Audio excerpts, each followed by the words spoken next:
Okay, so to get on topic, I have a terrible dad joke. Oh So, God. Okay. what is the name of the corniest Jedi? Oh no. What is the name of the corniest Jedi? Mace Windu.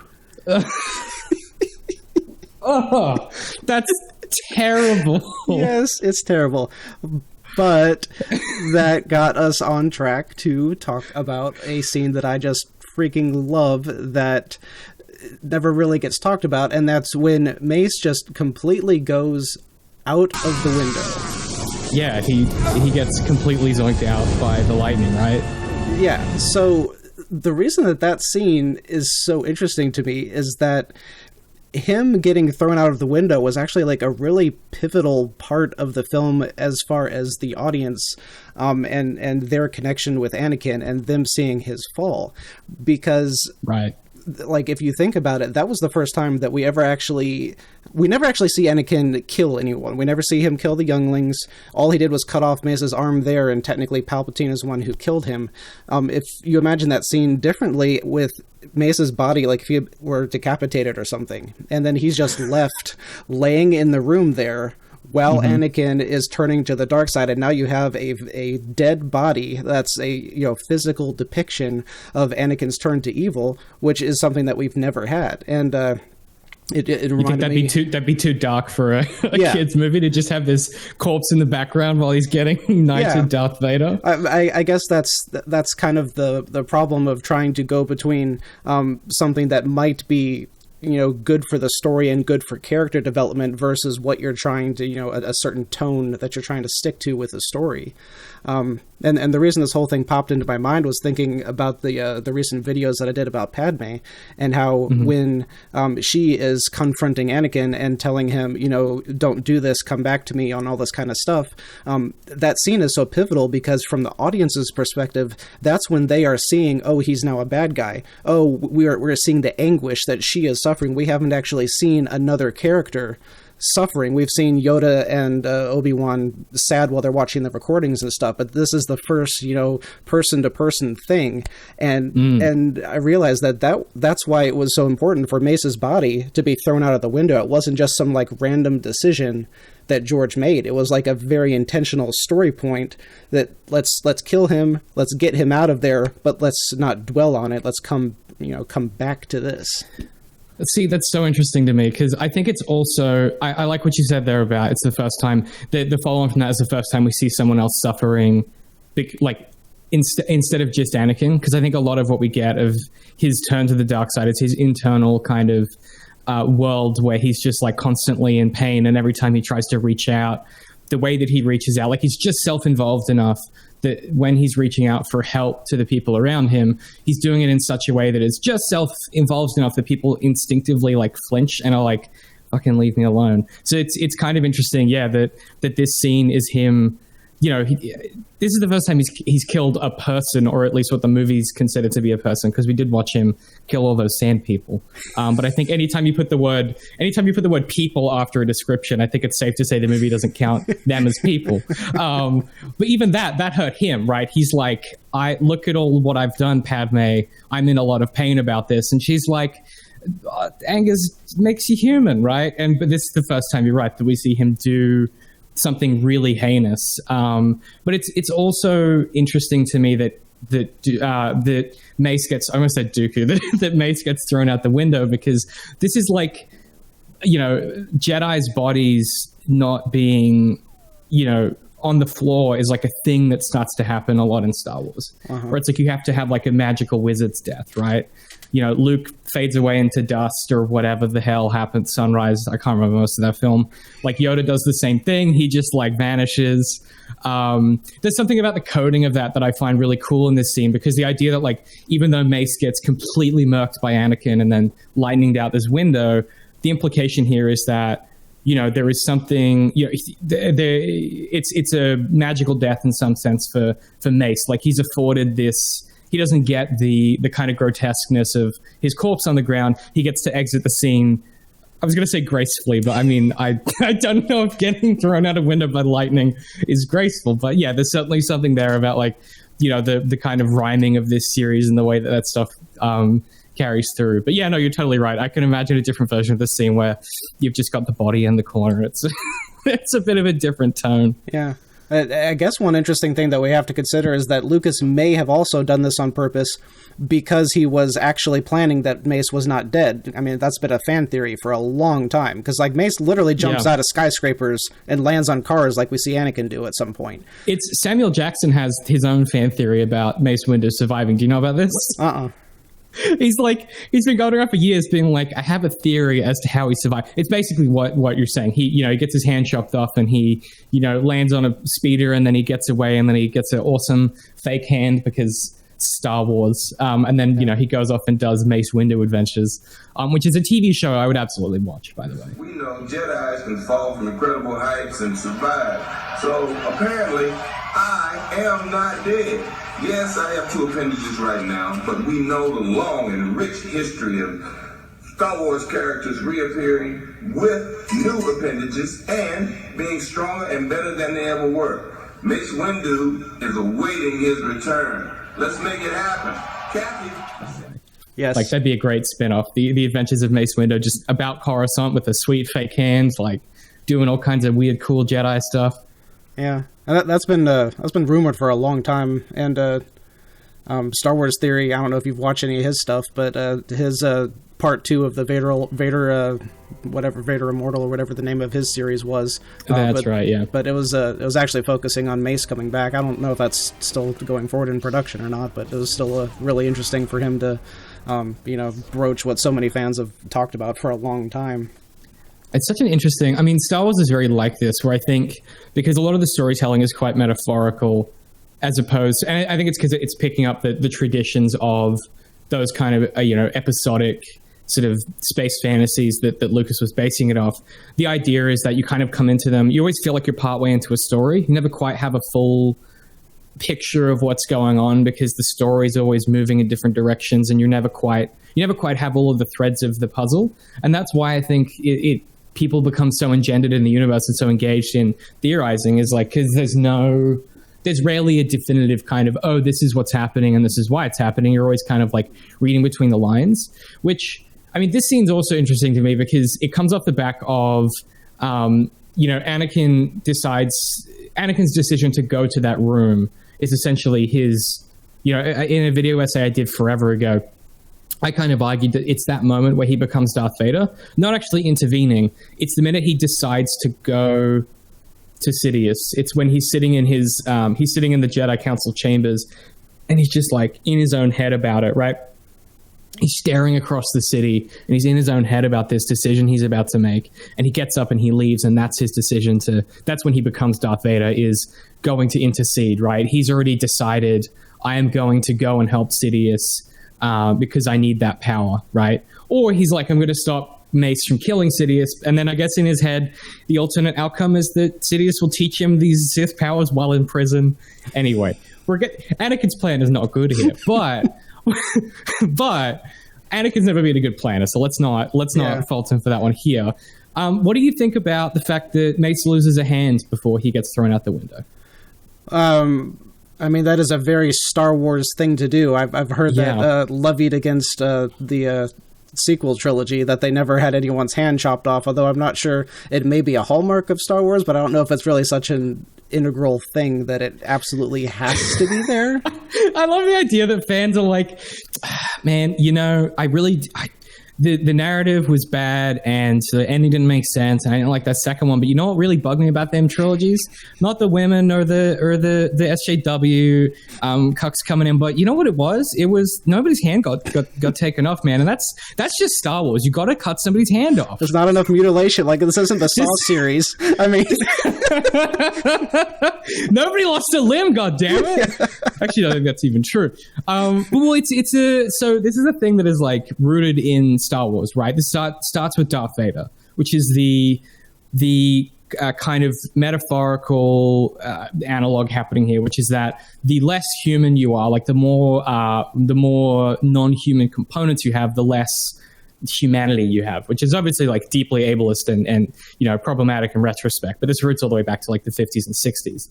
But the idea that losing one's hand or losing bits of one's body and then replacing them with mechanicals is like signifiers for losing parts of one's humanity, right? So like I think it's interesting. Anakin loses his hand in that saber fight with Dooku.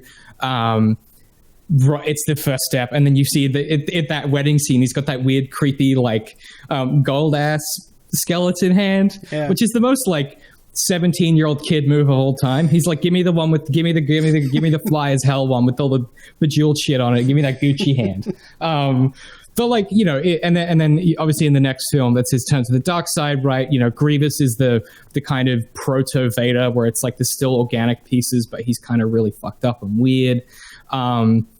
And there's an extent to which it is dishonorable to have taken his hand before he dies, because it's like you're stripping away humanity before killing him. But then obviously he's redeemed by not having his corpse and having that kind of magical death. So there's like some apparatus here that Lucas is playing with, of showing exactly what you were talking about, showing Anakin turning to that darkness, right? If he was going to go for the honorable blow here, he wouldn't have cut Mace's hand. He would have batted the saber away and been like, let's fight, man. Like, there would have been some other outcome here. Instead, Lucas gets the best of both worlds, where Anakin can still be disrespectful or dishonorable, if you like, and take this guy's hand, which is taking some of his humanity. And then by lightning him out the window, you don't have the weight of the body in the room.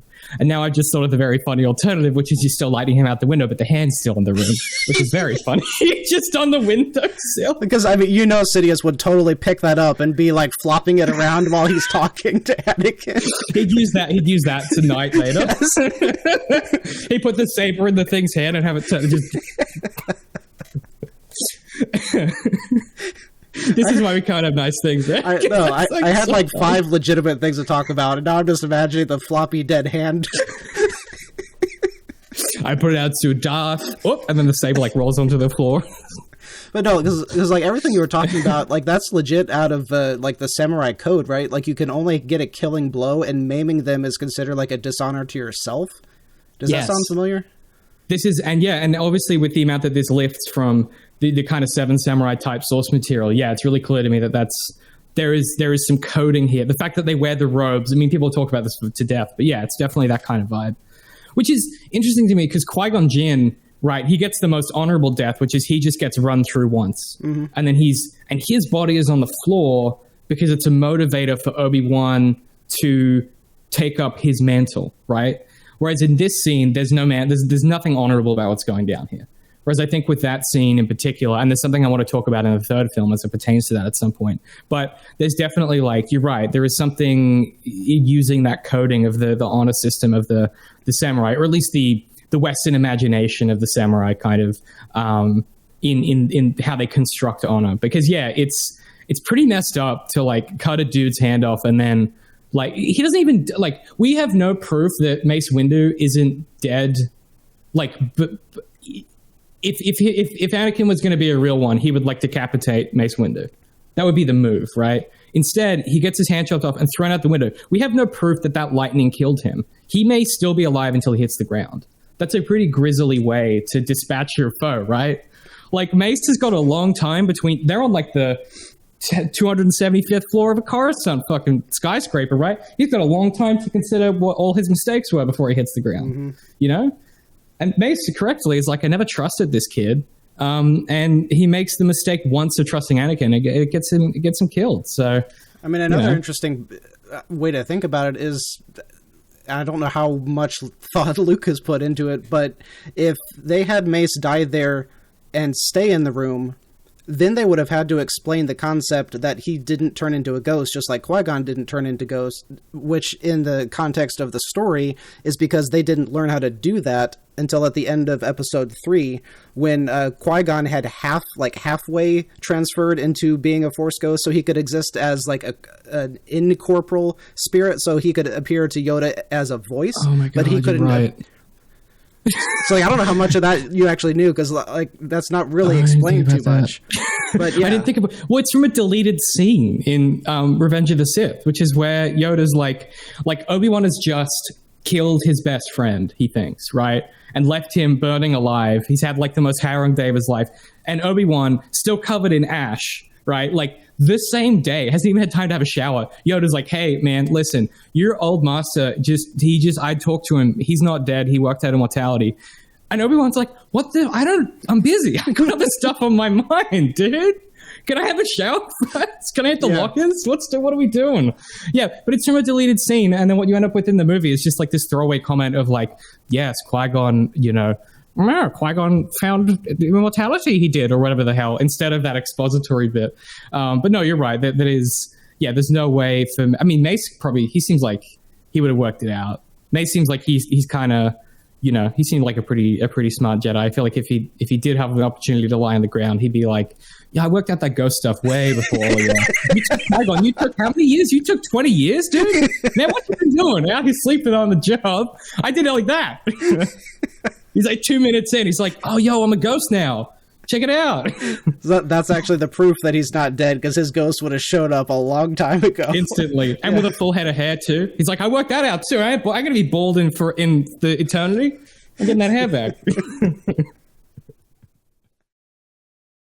But no, it's a cool scene, and I think I like exploring the prequels in this kind of retrospective light, because I think like a lot of us, they aren't very good movies, but they have a lot to chew on, and like a lot that you kind of can work through and think about, and the implications, and you can see a lot of the things Lucas was shooting for, and whether they work or not for specific people and in specific moments. I think it's really cool to kind of try and unpack it. But yeah, really cool scene. Also. Really cool lighting effects. There's a moment where like you can see a bit of his skull. Yeah, it's coming. It's right as hell. You see the same thing with Vader when he's getting electrocuted in Episode 6, which is pretty cool that they kind of duplicated that same thing. Damn. But just looking at this fight scene, he does the weird frogman flip. I know. But this fight scene in itself, even before like everything we're talking about, like this is something I would love to see get remade at some point. Because like the description of the fight in the book is one of the like coolest things that I've ever read, and just what comes across on screen is not that, No. Also, so he kicks. I just noticed he kicks Sidious's saber out the window. Yeah, and then he magically has it again later on, right? Does he? Yeah, because he fights Yoda with it. So, oh my God, you're right. Yeah, so he makes someone go down there and score the streets of Coruscant. Yo, the clone that has to go do that job. That's like the clone intern. It's like, hey, Frank. Yeah, what's up? You go find that lightsaber. Oh, come on, don't make me go, dude. He's in there in the muck and like checking like behind trash cans and stuff. Worst day of clone training ever. There's something else I noticed just like scrolling through it. Just look at, because like you were talking about how that was the time when Anakin made the decision to become Vader and everything. But look how chill he is when he's walking up right here. Okay, let's peep it. Okay, we got. Look, he's jogging now. He's walking. He starts. Yes, he starts like sauntering when he's going in. Well, because he doesn't think that Mace will kill him. Right? I guess Anakin, not, but see, the way that he approaches, it really looked to me like he had not fully decided, like he felt like he had to be there. That was my interpretation of it. It's like he hadn't decided one way or the other. He just couldn't sit there and not do anything anymore. He had to go see what was happening. Yes, but that's my argument for why it's the decision to become Darth Vader, because giving into that fear is his choice to become Vader. Giving into his anxiety of not being in control, that's the thing that makes him into the dark side, right? That's what the story tells us repeatedly, it's that decision. Because Anakin's whole thing is that his anxiety about losing the people around him manifests into anger, right? Where he's like, I will force my way through and keep people safe. And so that decision to be like, I have to be there is his inability to trust Mace Windu to get the job done, because he's so anxious about losing Padme. And so by extension, he's anxious about losing Sidious. And so my argument there is that this is like, that's why that moment to me is so pivotal of him becoming Vader, is it's giving into that, the fear. And fear leads to hatred, and hatred leads to bad coaching from your monk boss or whatever. I really like that. I really like that interpretation. I hadn't thought about it that way. And that also made me realize something else about this scene, was that think about if Anakin had not shown up, I think Mace didn't make the decision to kill Palpatine until Anakin was arguing and saying, don't kill Palpatine. Because it was... Yeah, because Mace was like, well, I wasn't trying to... Yeah, but it was almost like a reverse psychology thing, because it really didn't seem like the whole he's too dangerous to be left alive thing even started until Anakin was saying, I need him alive, and all of this kind of stuff. And I wonder if Mace had just had a second to calm down after he was like, okay, I got the dude. Am I really going to kill him? Am I going to be that guy? Or am I just going to, like, handcuff him, and then he can't lightning me? Yeah, he would have had so many opportunities between, like, handcuffing him, right? Like, cuffing that dude, walking him all the way to the lifts, going down the lifts, getting him to transport, sitting on the transport, going to the There are a lot of opportunities along that way to kill him. There's a lot of breathing room there where Mace could be like, am I doing the right thing? Instead, Anakin comes in and he's like, you can't kill him, you can't do... And Mace is like, well, I don't trust this fucking kid, and I never have. So if Anakin said, don't turn left, Mace Windu would be like, I fucking turn left. I'll pull up on the scam and turn left. Like, I just think he's like, I don't trust this kid as far as I can throw him. I genuinely think you're right. I think it's being told, don't do it. Mace Windu's like the Qui-Gon Jinn in him is like, a Jedi's telling me not to do something. That means I best be doing it. No, like an interesting thing is that in the context of the story, that it actually makes a lot of sense that the line that he says is he has control of the Senate and the courts. He's too dangerous to be left alive. So it wasn't the fact that he was a Sith Lord that made him dangerous. It was all of the political power that he wielded. And in the novel, like, it talks a lot about how Mace's biggest thing, that he loves the Republic and he loves democracy like more than anyone. For whatever reason, that's his thing. And he loves the idea that Mace Windu, that's his jam. That's it. Yeah. Democracy is his jam. For whatever reason. But so the idea that it is not fair and it is not equal to everyone, like, really annoys him. So the fact that that's what he's focused on, you know, him having control of the Senate and the courts would be the reason to kill him, because that's not his democracy. That's not what he loves. Oh my God. That's such like the guy that peaked in high school type vibes from Mace on that one, because like Mace Windu's like, I think that everybody should have a fair shot and all things should be equal and even, because if all things are equal and even, Mace will always be on top. He's like the best sword fighter. He's got amazing control of the Force. He's in a tremendous position of authority on the council. Like, he's such the guy who's like, I just think everything should be equal. And everyone should be treated the same, so I can keep my millions and stay in my McMansion. Like, that's like such like, that's so funny to me. But no, that is interesting. Okay, so it's the political, but then he lobbies the argument of like, well, you know, we gotta. In fact, I don't even think he's gonna kill him until he starts doing the lightning fingers, right? He's got the laser sword pointed at this guy's neck, and he's like, just everybody relax. And then Anakin starts yelling at him, and then Sidious takes that opportunity to try the lightning thing up, which, by the way, he must know that you can deflect lightning with a laser sword, right? He must have seen that somewhere. He watched the second Star Wars film where he saw Yoda do that, you know? Yeah, I mean, I guess no one has seen a Sith, according to them, since Darth Maul, which he didn't use any lightning, and Mace never even saw him. Didn't Dooku use lightning?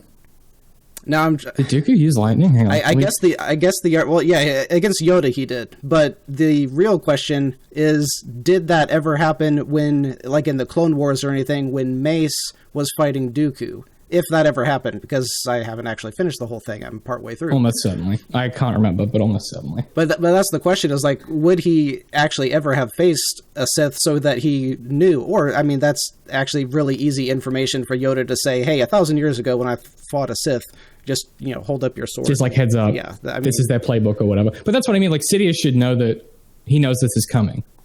Like, Sidious's lightning move here makes no sense. Well, unless it's only a trap to get Anakin to intervene, in which case, dumb plan. Like, dumb plan. And from the, like, I guess to defend the Jedi, it shouldn't take any conscious thought at all to know that whatever is coming at you, you hold up your sword to block it. Doesn't matter if it's a blaster bolt or magic lightning that you have never seen before. Either way, you have a thing that blocks everything.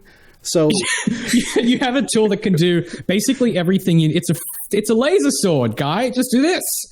And he does that, but like, what's Sidious's game here? Is he's going to do the lightning, and Mace Windu is going to be like, "Oh my God, what's that?" and like move his sword aside, the sword that's already in his face. It's just there's I don't understand and this is where I think the Lucas role in all of this comes into play, which is there are so many things that work so well, and then a modest amount of scrutiny makes you go, I didn't really think all of this through, just some of it. Yeah, if this was not the pivotal moment where Anakin was making his decision to turn, then it would not make any sense. And that's why the scene in episode 9, when Rey blows him up, makes zero sense at all.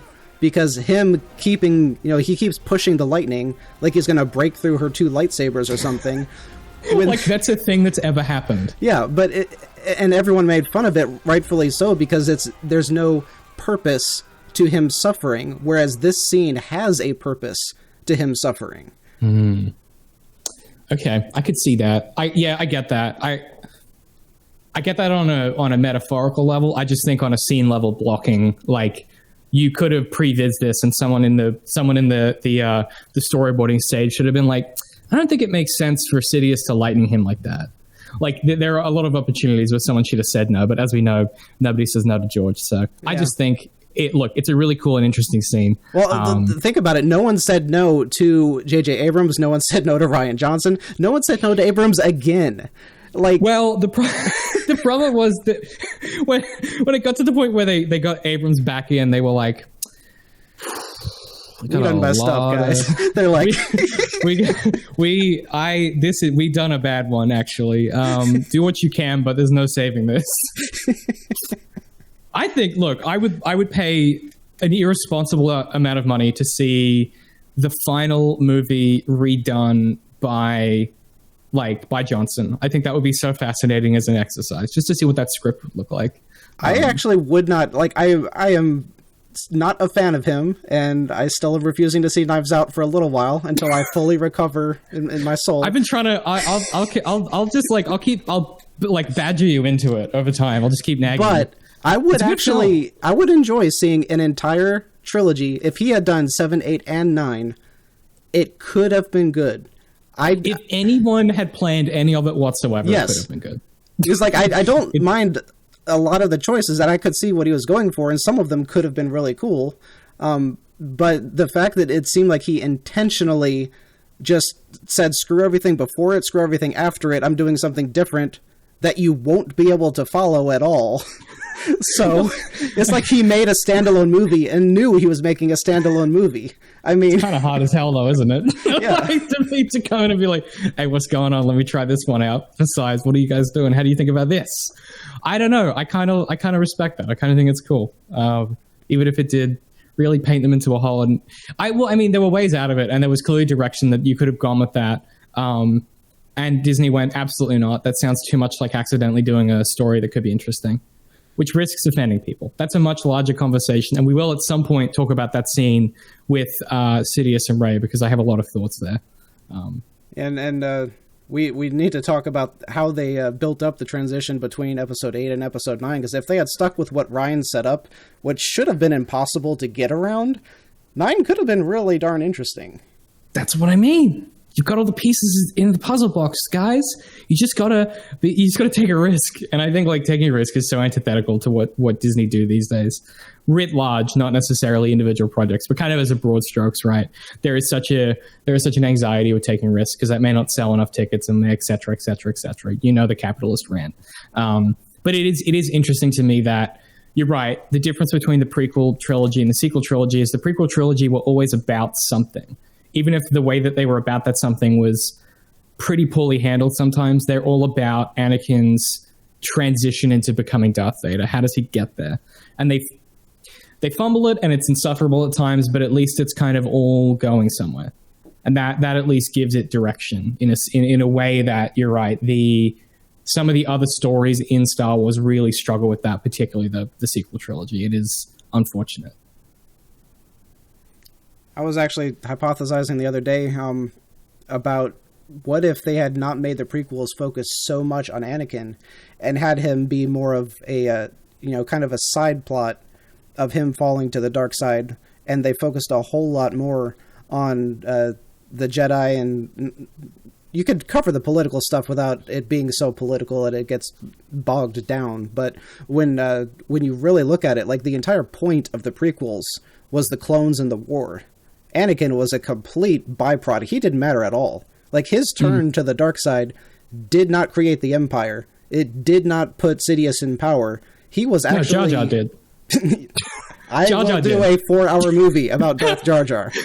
Jar Jar did. Jar Jar was like, he's like, hey, we should give this guy the supreme powers or whatnot. Mm-hmm. It was his, he did it. Padme was gone for like 5 minutes. She's like, I need to take a leak. You're my representative.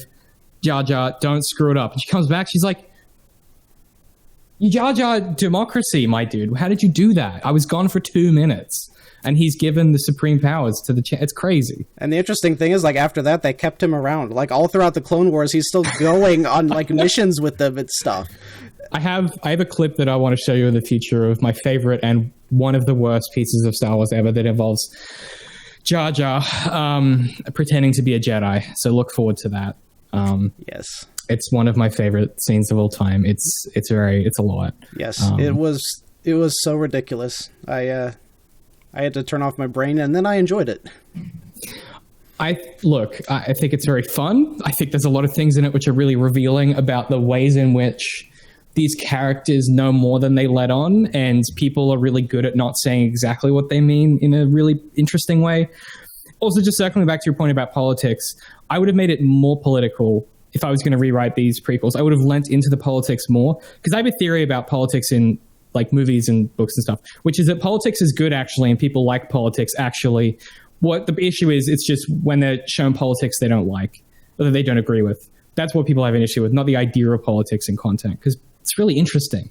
I would have gone like way more into that and made it a lot more about the ways in which this warrior race of kind of monks and their involvement in the political sphere is like deeply complicated, because you've sort of got democracy and the Senate writ large, which is this body that have kind of with so many representatives that it's almost ineffectual, right? That's something that Anakin in his I'm a fascist speech in the second movie touches on, which is the idea of like, there are too many moving parts, there are too many opinions for this to be an effective mechanism. You've got that on one side, and then these kind of this race of ultra powerful, secretive, kind of superpowered warrior monks who act with such autonomy that they almost have their own kind of autocratic, like, not rule over the government. They can kind of bypass the way the Senate works. You see that multiple times with them just kind of making executive decisions, and everybody goes, well, it's the Jedi. What else are you going to do about it?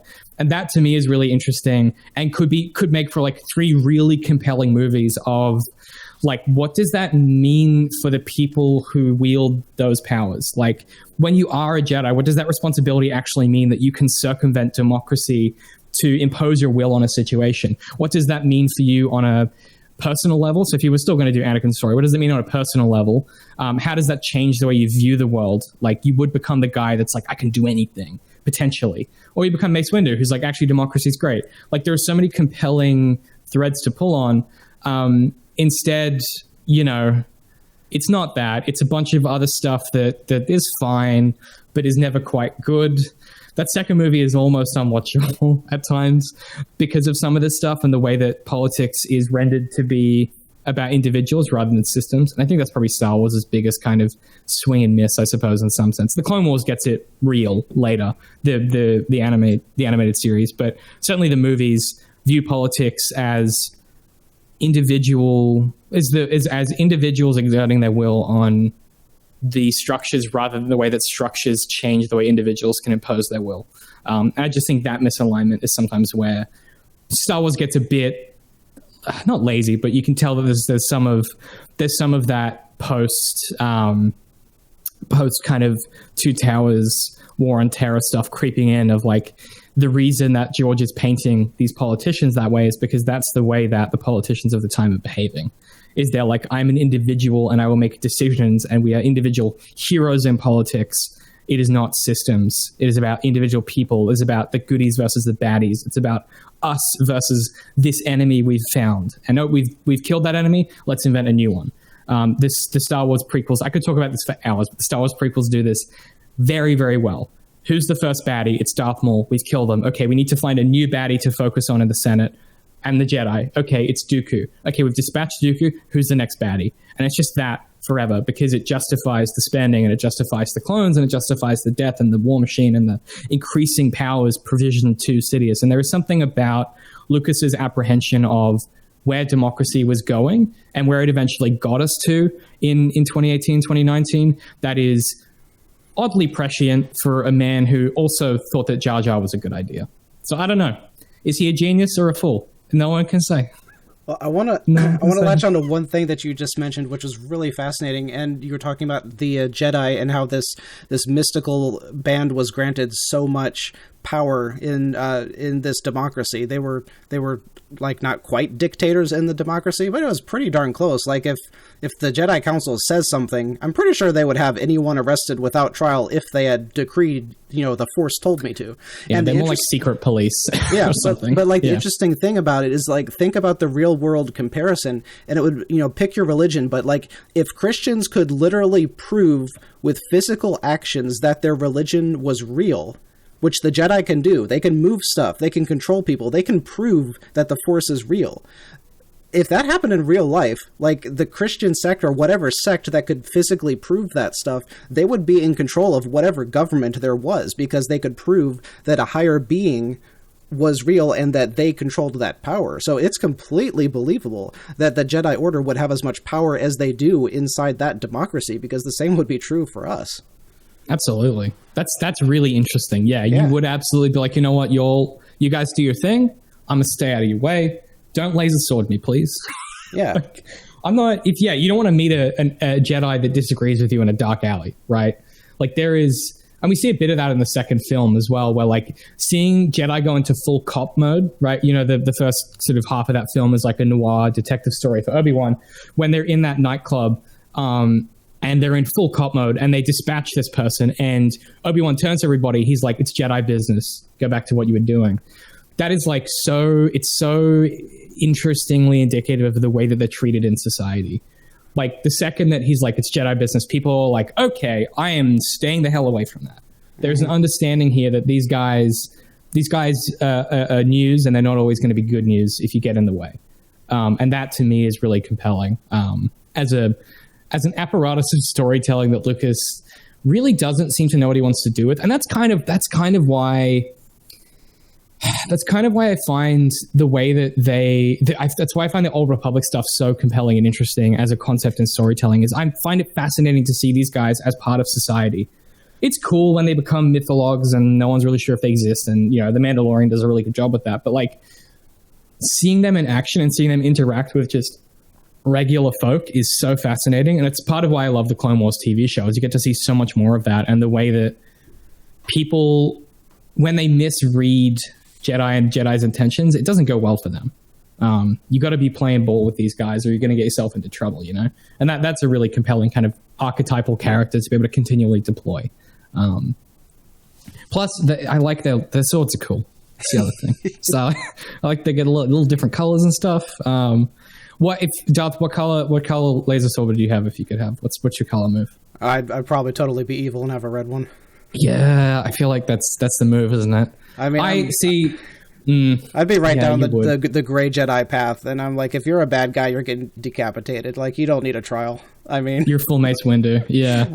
Do you think? Okay, you're more like Qui-Gon then. Okay, because Qui-Gon was like, rules are for suckers. I love all his like extended universe stuff where everybody's like, hey, Qui-Gon, here's the Jedi Code and the Jedi Council. He's like, yeah, cool. I don't care. I'm doing what I'm gonna do anyway. You don't even know about it. They're like, we cannot take this kid on. He's too young. Qui-Gon's like, too late. He's already here. Like he just does not care. Yeah, I could see. Well, but you couldn't do red though because you can't. I suppose you could corrupt your own crystal, but that's not going to end well for you. I think having a red lightsaber is like they might sniff you out too soon. That'd be fine with it. Could you like I'm just gonna be full Sith. Teach me how to do the cool lightning thing. The choke. Show me the choke thing. I want to invade people's minds. Right? I'm like, if you want to torture someone, you've got all of this stuff, and you could be the bad cop, but you're still a cop. I mean, it's just you and Sidious's like sitting room. You're like, teach me the chokey thing. He's like, what? Yeah, teach me. I want to do the when you grab him and they can't. And then the zap. He's like, what do you? Who I? Get out of my office. Like, what about and you're like, in the later films when they freeze people and then you go into their brains, can you do that? He's like, what are you fucking doing? Get the hell out of here. I'm working, man. Just imagine this like really nervous dude walking in and sitting down in Sidious's office, and he's like, "Hey, can you teach me spirit fingers?"